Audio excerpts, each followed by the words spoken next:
Praise the Lord. This is Pastor Conrad DeFries. The title of our Bible lesson today is The Life of God in You. இந்த வேளையிலே நான் pastor Conrad டிஃப்ரிஸ் பேசுகிறேன் உங்களுக்கு நேரம். இன்னைக்கு நான் பேச போகிற பாடமானது, எடுக்க போகிற பாடமானது உங்களுக்குள் இருக்கிற கிறிஸ்துவின் வாழ்க்கை என்ற தலைப்பிலே உங்களோடு கூட நான் பேச விரும்புகிறேன். When you receive Jesus as your Savior, your spirit being is born again. நீங்க இயேசுவை உங்களுடைய சொந்த இரட்சகராய் நீங்கள் ஏற்றுக்கொள்ளும் பொழுது உங்களுடைய ஆவிக்குரிய மனுஷன் மறுபடியும் பிறக்குகிறான். You are a spirit, you have a soul, and you live in a body. உங்களுக்குள் ஆவி இருக்கிறது, உங்கள் ஆத்மா இருக்கிறது, நீங்க ஒரு மாம்சமான சரீரத்திற்குள் வாழுகிறீர்கள். John chapter 3 and verse 6, that which is born of the flesh is flesh, but that which is born of the spirit is spirit. வேதத்திலே யோவான் 3:16 வாசிப்போமானால், ஆவியில பிறப்பது ஆவியாயிருக்கும், மாம்சத்தில் பிறப்பது மாம்சமாய் இருக்கிறது என்று நாம் வாசிக்கிறோம். The part of you that is born again is your spirit being part of you. உங்களுக்குள் மறுபடியும் பிறக்குகிற ஒரு தன்மை எதற்கு இருக்கிறது என்று சொன்னால் ஆவிக்கு காணப்படுகிறது. You are not born again in your soul or in your body. நீங்க உங்கள் ஆத்மாவில் மறுபடி பிறப்பதல்ல, உங்களுடைய மாம்சத்திலும் நீங்கள் மறுபடி பிறப்பதல்ல. Your soul is your mind, your will, and your emotions. உங்களுடைய ஆத்மா என்று சொல்லும் போது உங்களுடைய சிந்தை, உங்களுடைய எண்ணங்கள், உங்களுடைய இருதயத்தின் ஓட்டங்கள் என்று நான் சொல்லுவேன். When you receive Jesus, your spirit is born again instantly. நீங்க இயேசுவை ஏற்றுக்கொள்கிற அந்த வேளையிலே உங்களுடைய ஆவியானது அந்த வினாடியிலே மறுபடியும் பிறக்கிறது. God is the one that does this. இது யார் செய்கிறார் என்று சொன்னால் தேவன் தான் இதை செய்கிறார். But your soul and your body, you are in charge of these. ஆனால் உங்களுடைய சரீரத்திற்கும் உங்களுடைய ஆத்மாவுக்கும் நீங்கள் தான் பொறுப்பாளராய் இருக்கிறீர்கள். Your soul is your mind, your will, and your emotions. உங்களுடைய ஆத்மா உங்களுடைய பொறுப்பு என்னன்னா, உங்களுடைய ஆத்மாவின் பொறுப்பு உங்களுடைய சிந்தை, உங்களுடைய எண்ணங்கள், இவைகள் எல்லாம் உங்களுடைய ஆத்மாவின் காரியமாய் காணப்படுகிறது. You and I are responsible to renew our mind, will, and emotions with the Word of God. உங்களுக்கும் எனக்கும் இருக்கிற மிகப்பெரிய ஒரு கடமை என்னவென்று சொன்னால், நம்முடைய சிந்தையை அனுதினமும் புதிதாக்கி கொண்டு இருப்பது மிக மிக அவசியமாக இருக்கிறது. This is something we will do for the rest of our life. இந்த காரியத்தை நம்முடைய வாழ்நாள் முழுவதும் நாம் செய்தாக வேண்டும். We talked about this in a previous lesson explaining spirit, soul, and body. கடந்த பாடத்திலே ஆவி, ஆத்மா, சரீரத்தை நான் பாடமாய் நான் எடுத்தேன். In this lesson, we are going to spend the time talking about our spirit. இந்த பாடத்திலே நம்முடைய ஆவியை குறித்து இந்த பாடத்திலே நாம் பார்க்க போகிறோம். When you are born again and receive Jesus, the very life of God comes into your spirit. நீங்க ரட்சிக்கப்பட்ட பொழுது அவருடைய ஆவியானது உங்களுக்குள் வந்து வாசம் பண்ணும். In John chapter 10 and verse 10, யோவான் 10:10 வாசிப்போமானால், the thief cometh to steal, kill, and destroy, but God said, I am come that you may have life and have it more abundantly. இங்க 10 இப்படி சொல்லுது, திருடன் திருடவும் கொல்லவும் அழிக்கவும் வருகிறான் என்று வேறொன்றுக்கும் வரான், நானோ அவைகளுக்கு ஜீவன் உண்டாயிருக்கும்படி அது பரிபூர்ணம் அடையும்படி வந்தேன் என்று வாசிக்கிறோம். The Greek word for life is zoe. It is the God kind of life. ஜீவன் என்ற வார்த்தைக்கு எபிரேய பதம் என்னவென்று சொன்னால் ஜோவே என்று சொல்லப்படுகிறது. அது தேவ ஆவி அல்லது தேவ ஆத்மா அல்லது தேவ ஜீவன் என்று சொல்ல பொருளாகும். Yes, when you receive Jesus, he forgives you of all your sins that you have ever committed in the past. நீங்க இயேசுவை ஏற்றுக்கொள்ளும் பொழுது அவர் உங்களுடைய எல்லா பாவங்களையும், நீங்கள் செய்த சகல பாவங்களையும் அவர் மன்னித்திருக்கிறார். And that is a very important thing. அது மிக மிக முக்கியமான ஒரு காரியம். But also it is very important to know when you are born again, the life of God that he has comes and you have his life in your spirit. ஆனா ஒன்று என்ன நடக்கிறது என்று சொன்னால், தேவனுடைய ஜீவன் உங்களுக்குள் வந்து அந்த ஜீவன் உங்களுக்குள் வாசம் பண்ணுகிறது. He said in John 10:10, I am come that you might have life. அங்க யோவான் 10:10 நாம் வாசிக்கிறோம், நான் அவைகளுக்கு ஜீவன் உண்டாயிருக்கும், அது பரிபூர்ணம் அடையும் வந்தேன் என்று வாசிக்கிறோம். Sometimes we call this eternal life or everlasting life. சில சமயங்களிலே நாம் இதை நித்திய வாழ்வு என்றும் அழியாத வாழ்வு என்றும் நாம் அழைக்கிறோம். This is not something that happens after we die. இது நாம் மரித்த பிறகு நடக்கிற ஒரு காரியம் அல்ல. But we receive the life of God in our spirit that will last forever. இந்த தேவனுடைய ஜீவனை நம்முடைய ஆவியிலே நாம் பெற்றுக்கொள்கிறோம். அது நித்திய காலமாய் வாழுகிற ஒன்றாய் மாறுகிறது. It is called eternal life and everlasting life because that life that you receive will last forever. அது நித்திய வாழ்வாகும், மரணமில்லாத வாழ்வாகும் என்று அந்த வாழ்வு மாறுகிறது. Other words that we use, we say we receive salvation, conversion, we become a new creation. அதை இன்னும் வேற வார்த்தைகளை சொல்ல வேண்டும் என்று சொன்னால், ரட்சிப்பு அல்லது மனமாற்றம் அல்லது புதிய வாழ்வு, புதிய பிறப்பு என்று நாம் இதை சொல்லலாம். But I want to explain to you, not only are you forgiven of sin, but now you have the very life of God in your spirit. இது நான் சொல்லுவேன், நீங்க இயேசு உங்கள் ரட்சித்த பொழுது பாவ மன்னிப்பின் நிச்சயத்தை மாற்றம் நீங்கள் பெற்றுக்கொண்டது மாற்றம் அல்ல, நித்திய வாழ்வையும் நீங்கள் பெற்றுக்கொள்கிறீர்கள். 2 Corinthians 5:17 tells us when you get born again, you become a new creature. Old things are passed away and all is become new.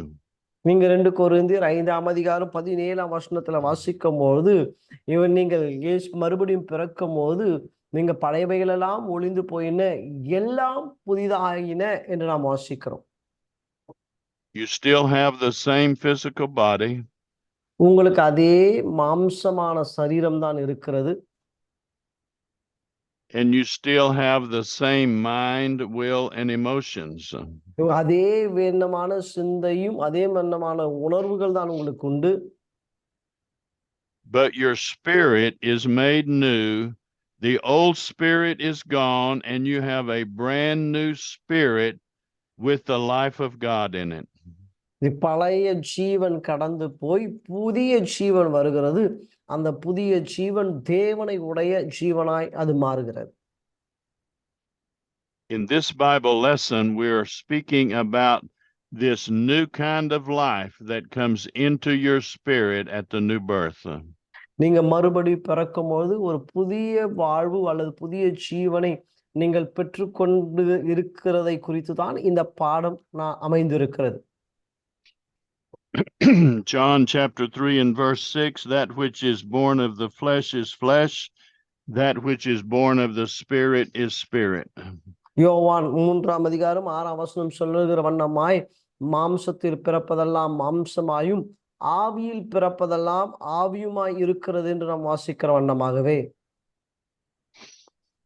When we're using the word life, we're talking about the God kind of life. நாம் ஜீவனை குறித்து பேசும்போது தேவன் விதமான ஜீவனை குறித்து நாம் பேசிக் கொண்டிருக்கிறோம். When you were born in the flesh, you received a flesh body like your parents.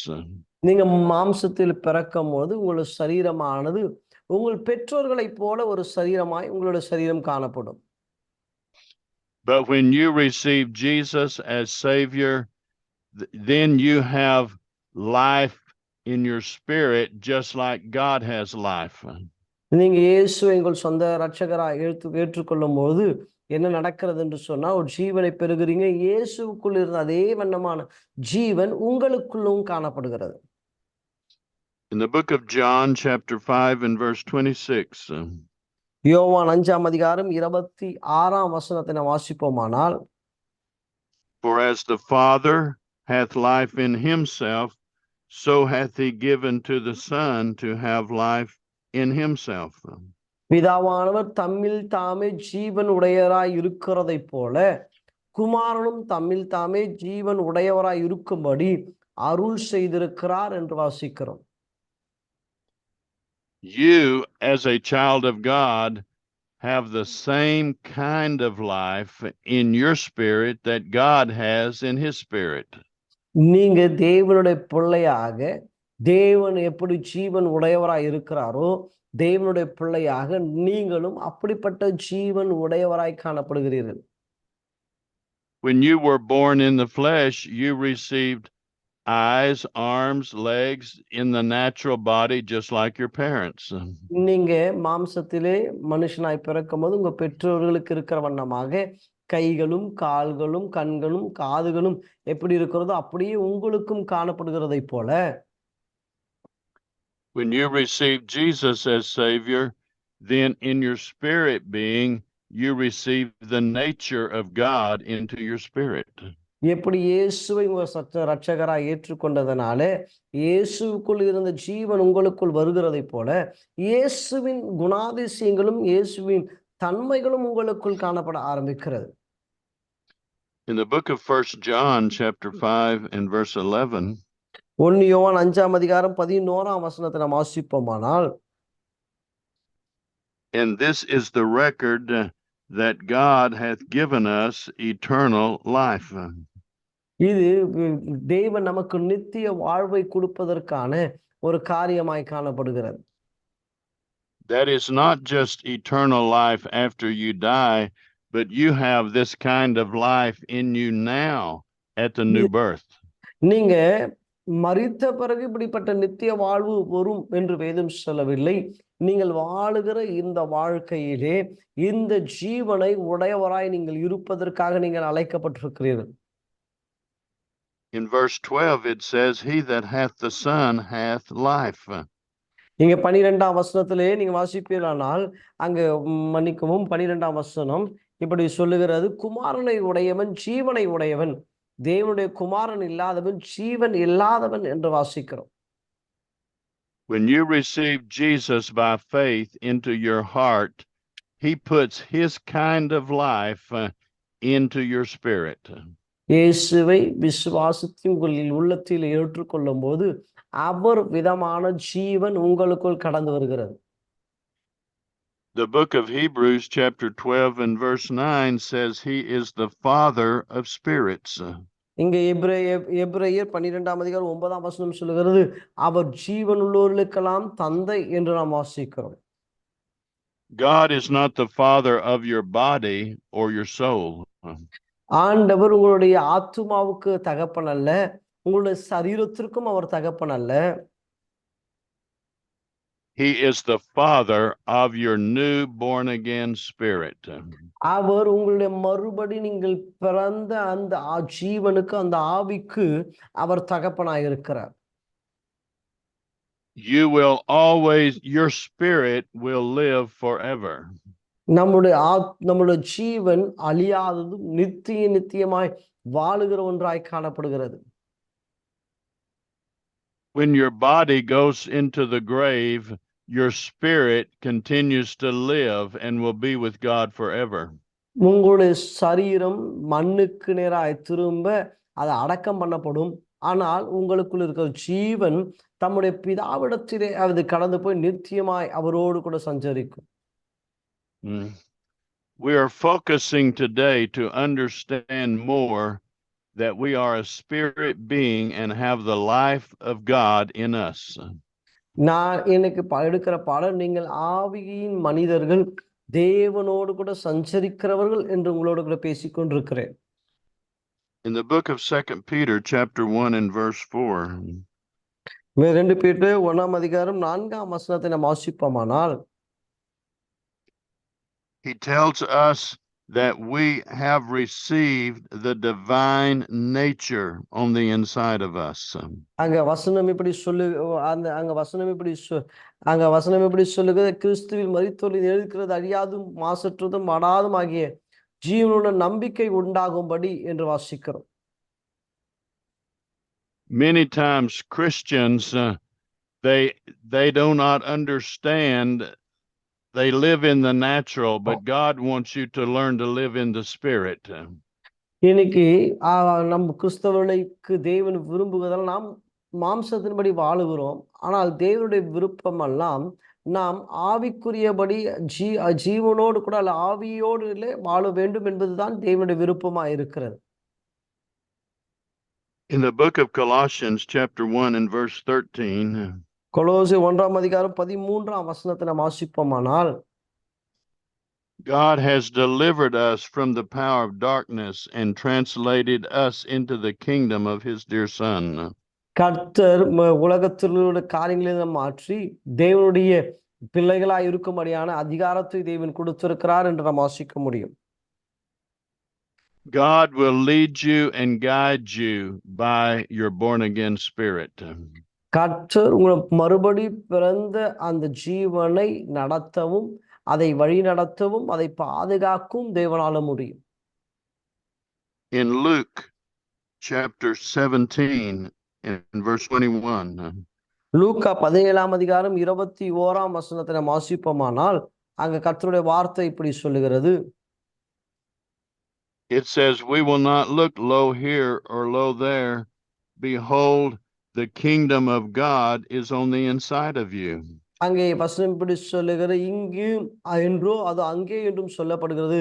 எதுவாயிராது, தேவனுடைய ராஜ்யம் உங்களுக்குள்ளே இருக்கிறது என்று நாம் வாசிக்கிறோம். It's a wonderful, marvelous thing that we have the Holy Spirit dwelling in our spirit. இது எவ்வளவு ஒரு ஆச்சரியமான காரியம். பரிசுத்த ஆவியானவர் நம்முடைய ஜீவனோடு கூட இசைந்து நமக்குள் வாசம் பண்ணுகிறார். In John chapter 7 verse 38, he says, out of your inner being will flow rivers of living water. யோவான் 7ஆம் அதிகாரம் 38ஆம் வசனம் சொல்லுகிறது, உங்களுக்குள் இருந்து ஜீவ தண்ணீர் புறப்படும் என்று வாசிக்கிறோம். In 1 John chapter 3 and verse 14. 1 யோவான் 3ஆம் அதிகாரம் 14ஆம் வசனத்தை நாம் வாசிப்போமானால், it says, we know that we have passed from death unto life because we love the brethren. 1 யோவான் 3ஆம் அதிகாரம் 14ஆம் வசனம், வேதத்திலே வசனத்தை நாம் வாசிக்கும் போது அந்த வசனம் இப்படி சொல்லுகிறது, அன்பு சகோதரத்தில் அன்பு கூறுகிறபடியால் மரணத்தை விட்டு நீங்கி ஜீவனுக்கு உட்பட்டு இருக்கிறோம் என்று அறிந்திருக்கிறோம். சகோதரத்தில் அன்பு கூறாதவன் மரணத்திலே நிலைத்திருக்கிறான். When you're born again, you receive God's nature, his faith, his love, his attributes. You are a child of God in your spirit. நீங்க மறுபடி பிறக்கும் பொழுது அவருடைய விசுவாசம், அவருடைய பரிசுத்தம், அவருடைய தெய்வத்துவ தன்மைகள் எல்லாம் உங்களுக்குள்ள இருக்கிறது. நீங்க தேவனுடைய பிள்ளைகளாய் இருக்கிறீர்கள். Romans chapter 6 and verse 23. ரோமர் 6ஆம் அதிகாரம் 23ஆம் வசனத்தை நாம் வாசிப்போமானால், for the wages of sin is death, but the gift of God is eternal life. வேத வசனம் இப்படி சொல்லுது, பாவத்தின் சம்பளம் மரணம், தேவனுடைய கிருபை வரமோ நம்முடைய கர்த்தராகிய இயேசு கிறிஸ்துவினால் உண்டான நித்திய ஜீவன் என்று வாசிக்கிறோம். That is not just talking about eternal life after you die, but you have that life in you now. இது இந்த வசனம் ஏதோ நீங்க மரித்த பிறகு உங்களுக்கு வரப்போகிற நித்திய வாழ்வை குறித்து சொல்லவில்லை. நீங்கள் வாழுகிற இந்த உலகத்திலே இந்த ஜீவனை உடையவளாய் நீங்கள் இருக்க முடியும்.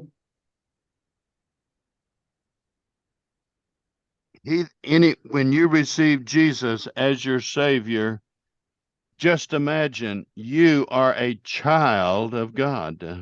நீங்க இயேசுவை இரட்சகராய் ஏற்றுக்கொள்ளும் பொழுது நீங்க நினைத்து பாருங்க, நீங்க தேவனுடைய பிள்ளையாய் இருக்கிறீர்கள்.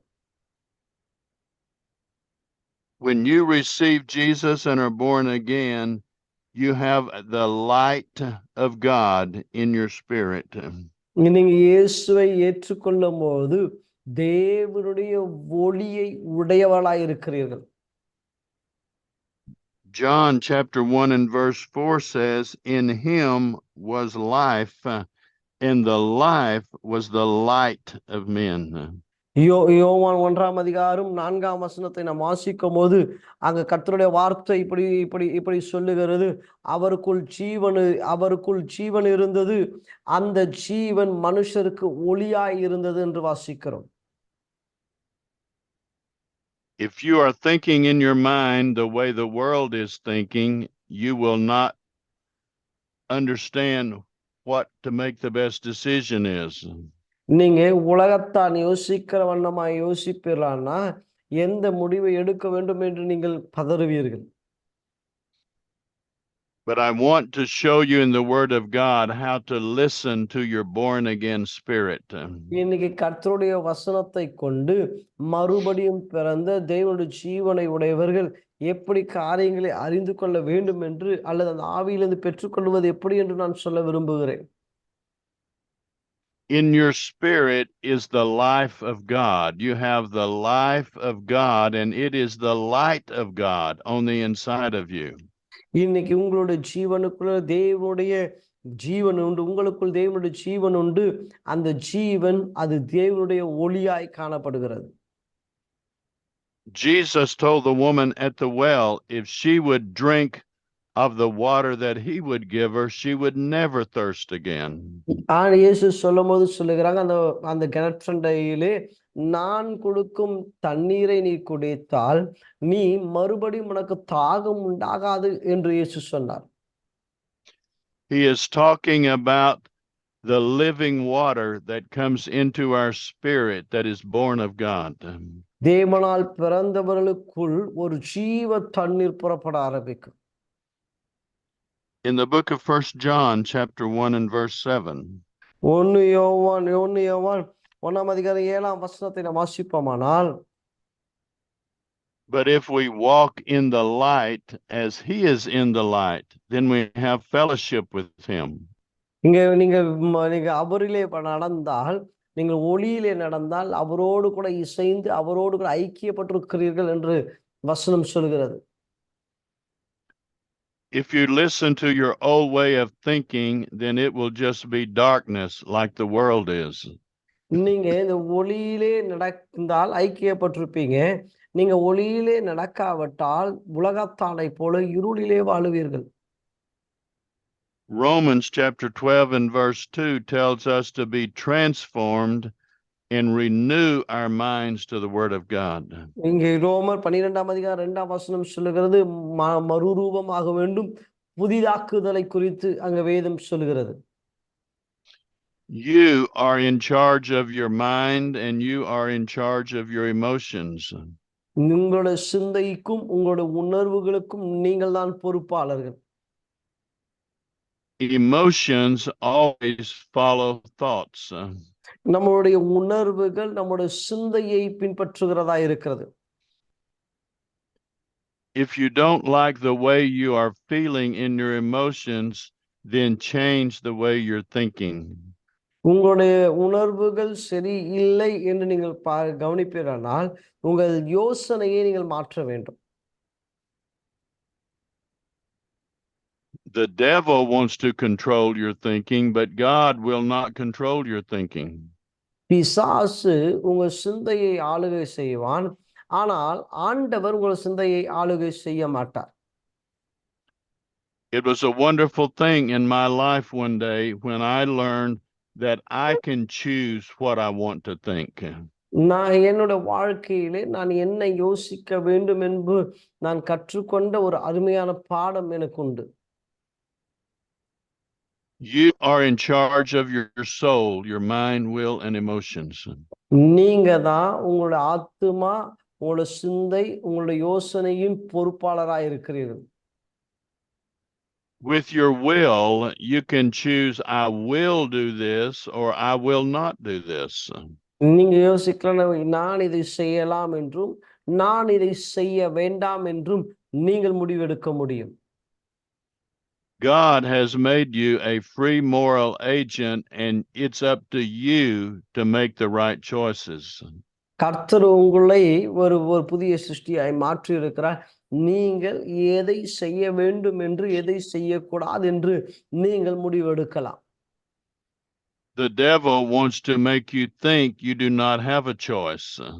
நீங்க பிசாசானவன் உங்களுக்கு வாய்ப்பே இல்லை என்பதை போல் அவன் நடத்துவான். He wants to make you think you have to think negative thoughts because people are not treating you right. பிசாசானவன் உங்களுக்குள்ள எதிர்மறையான சிந்தைகளை கொண்டு வருவான். அவன் சொல்வான், அவர்கள் உன்னை சரியான முறையில் நடத்தவில்லை என்று அவன் உங்களுக்கு போதிப்பான். But you can choose and decide what you will think. ஆனா நீங்க என்னத்தை யோசிக்க வேண்டும் என்பதை நீங்கள் நிதானிக்க வேண்டும், யோசிக்க வேண்டும். The Bible says, love your enemies, pray for them that do things against you.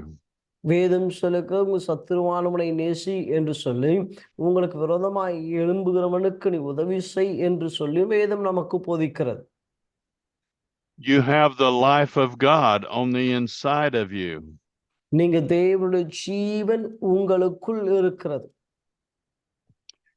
If someone does you wrong, you have the ability to forgive them and not hold it against them. Yes. நீங்க ஒருவன் உங்களுக்கு விரோதமாய் தவறு செய்தால் அவர்களை மன்னிப்பதற்கு உங்களுக்கு உண்டு. அதை பிடித்து கொண்டாமல் அதை மன்னிப்பதற்கான கிருபை உங்களுக்கு இருக்கிறது. In the book of 2 Corinthians chapter 4 and verse 10. 2 கொரிந்தியர் 4ஆம் அதிகாரம் 10ஆம் வசனத்தை நாம் வாசிப்போமானால், it tells us that we have the Holy Spirit on the inside of us, and he is always there to manifest and help to guide us. அங்க வசனம் படி சொல்லவே, இயேசு கிறிஸ்துவின் ஜீவன் எங்கள் சரீரத்தில் விளங்கும்படிக்கு இயேசுவின் மரணத்தை போதும் எங்கள் சரீரத்தில் சுமந்து திரிகிறோம் என்று வாசிக்கிறோம். In the book of Ephesians chapter 3 and verse 20. எபேசியர் 3ஆம் அதிகாரம் 20ஆம் வசனத்தை நாம் வாசிப்போமானால், God will do exceeding abundant above what we can ask or think. அங்க 3:20 சொல்லி, நாம் கேட்பதற்கும் நினைப்பதற்கும் அதிகமாய் செய்கிறவர் என்று நாம் வாசிக்கிறோம். That is according to the power that works on the inside of us. அங்க அந்த வசனம் இப்படி சொல்லுகிறது, நமக்குள் கிரியை செய்கிற வல்லமையின்படியே என்று வாசிக்கிறோம். We have the Holy Spirit power on the inside of us. பரிசுத்த ஆவியானவருடைய வல்லமை நமக்குள் வாசம் பண்ணுகிறது. In the book of Romans chapter 6 and verse 4. ரோமர் 6ஆம் அதிகாரம் 4ஆம் வசனத்தை நாம் வாசிப்போமானால், when we are born again, we are crucified with Christ and buried with him. நாம் மறுபடியும் பிறக்கும் பொழுது கிறிஸ்து நமக்காக மரித்தார். By faith, we are raised with him and seated with him in heavenly places. அங்க வசனம் இப்படி சொல்லுகிறது, விசுவாசத்தினாலே நாம் உயிர்த்தெழுந்து அவரோடு கூட வீற்றிருக்கிறோம் என்று வாசிக்கிறோம். And in Romans 6 verse 4, it says we are to walk in newness of life. ரோமர் 6:4 சொல்லுகிறது, கிறிஸ்துவுக்குள் புதிய மனுஷனாய் நடப்பதை குறித்து வாசிக்க முடியும். That is because we have the life and nature of God in our spirit. இது எப்படி நடக்கிறது என்று சொன்னால், தேவனுடைய ஜீவன் நமக்குள் இருக்கிறது. அந்த ஜீவன் புதியவைகளை நமக்குள் நடப்பிக்கிறது. In these Bible studies, we will be learning more and teaching more how to grow in your spirit and how to renew your soul. இந்த பாடங்களிலே நாம் கற்றுக்கொள்ள போகிறதெல்லாம், நம்ம அதிகமாய் கற்றுக்கொள்ள போகிறதெல்லாம் எப்படி நம்ம ஆவி, ஆத்துமா, சரீரத்தை புதிதாக்குகிறது என்றும், அந்த ஆவியிலே எப்படி பலம் கொண்டவளாய் இருப்பது என்பதை குறித்து நாம் கற்றுக்கொள்ள போகிறோம். When you're born again, now you're the temple of God. He lives on the inside in your spirit. நீங்கள் மறுபடி பிறக்கும்போது நீங்கள் தேவனுடைய பிள்ளைகளாய் தேவனுடைய ஆலயமாய் இருக்கிறீங்க. அவர் உங்களுக்குள் வாசமாய் இருக்கிறார். To walk in the Spirit means to be led by the Holy Spirit that lives on the inside of you. தேவனுடைய ஆவியிலே நடப்பது என்று சொன்னால் பரிசுத்த உங்களுக்குள் இருக்கிற தேவ ஆவியிலே நடந்து கொள்வது. I want to encourage you to spend time every day reading your Bible and spend time worshiping God. நான் உங்களை உற்சாகப்படுத்துகிறேன். அனுதினமும் வேதத்தை வாசியுங்க, தேவனை ஆராதிங்க. அதற்கு மிக நேரத்தை நீங்கள் ஒதுக்கிதான் ஆக வேண்டும். Amen. We love you in Jesus' name. God bless you. கர்த்தர் தாமே உங்களை ஆசீர்வதிப்பாராக. கர்த்தர் உங்களை அற்புதமாய் நடத்துவாராக.